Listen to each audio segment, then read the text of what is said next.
Hi, my name is Andre Berry. I'm coming back to you today for the next part of my story. I'm sorry I'm late getting it, and forgive me right now, I'm fighting a cold, so I'm going to do this as best as possible. Part 3 we left off where I had to go into the hospital for a rapid heart rate where my heart rate got as high as 267. So this part, I want to go back some and talk about before I actually got in a wheelchair and some of the other challenges I had to overcome.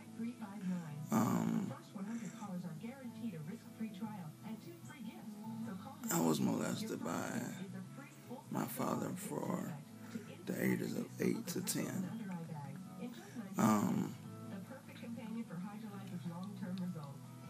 It was a hard thing to deal with because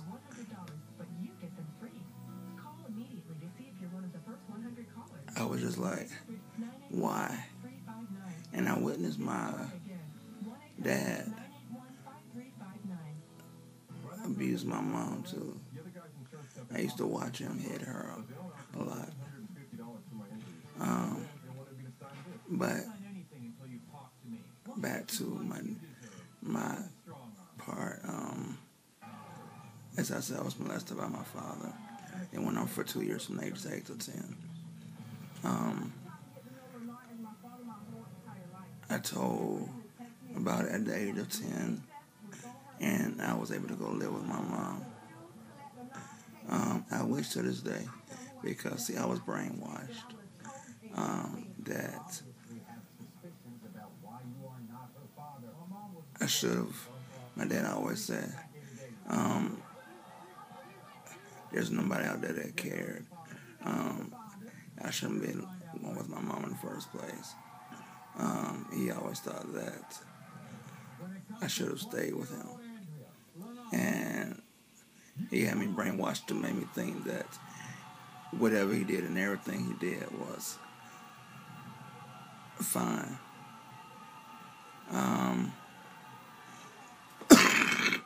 Excuse me, you see, I have a cold.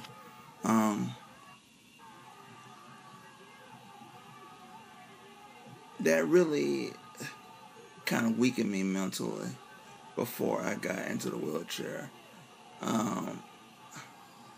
So,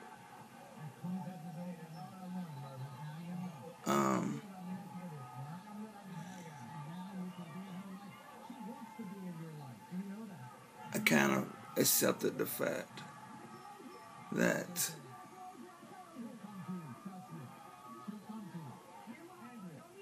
the bad things that were happening were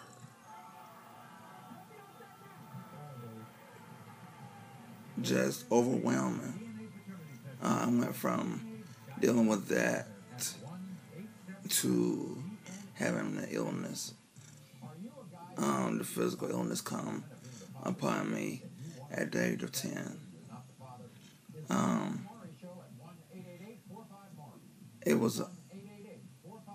I was molested on a regular basis and mentally abused on a regular basis.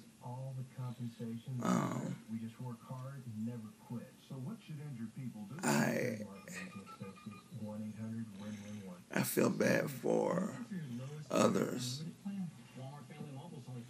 that go through this.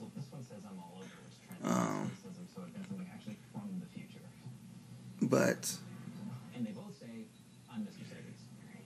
after a long time, I became mentally stronger. Excuse me. But I'm a survivor.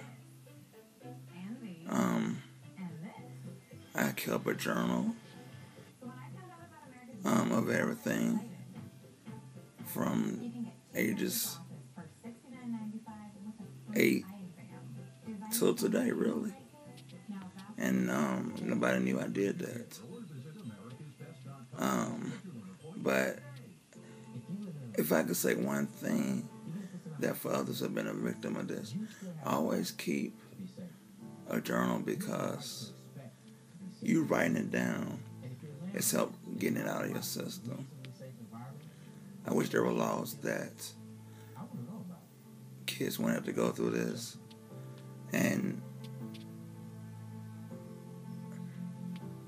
there would be no abuse of any kind in any relationships of any kind. So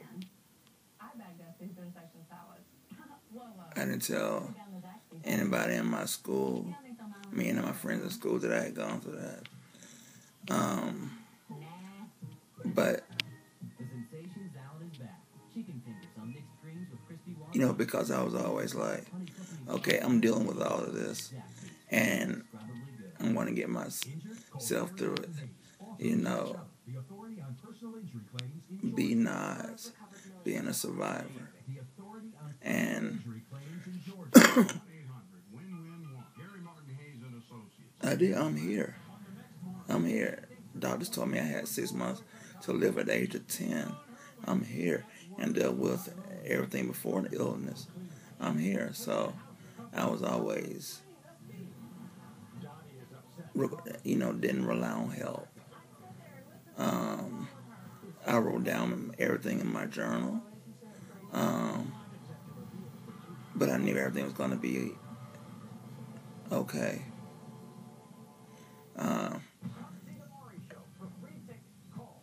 I do have a lot of things I'm angry about. I'll talk about in the next part of my journal. But what I want to say also is going back to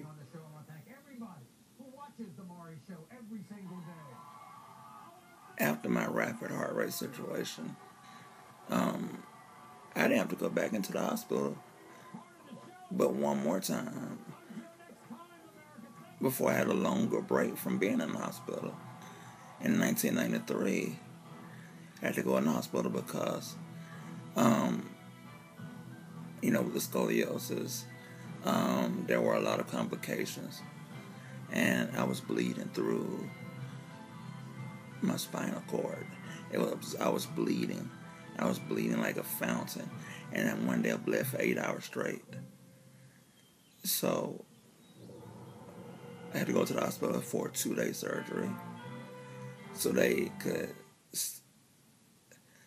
They did some special kind of surgery, and the bleeding stopped. So before the surgery, right before the surgery,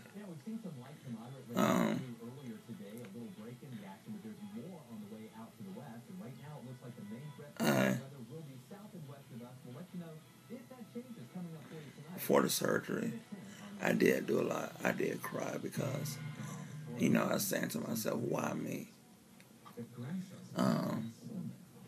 But you know what? I made it through.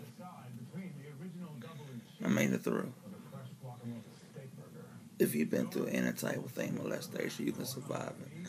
Abuse, you can survive it. Mental abuse, you can survive it. And everything's going to be okay. Just know that everything's going to be okay. It's not your fault.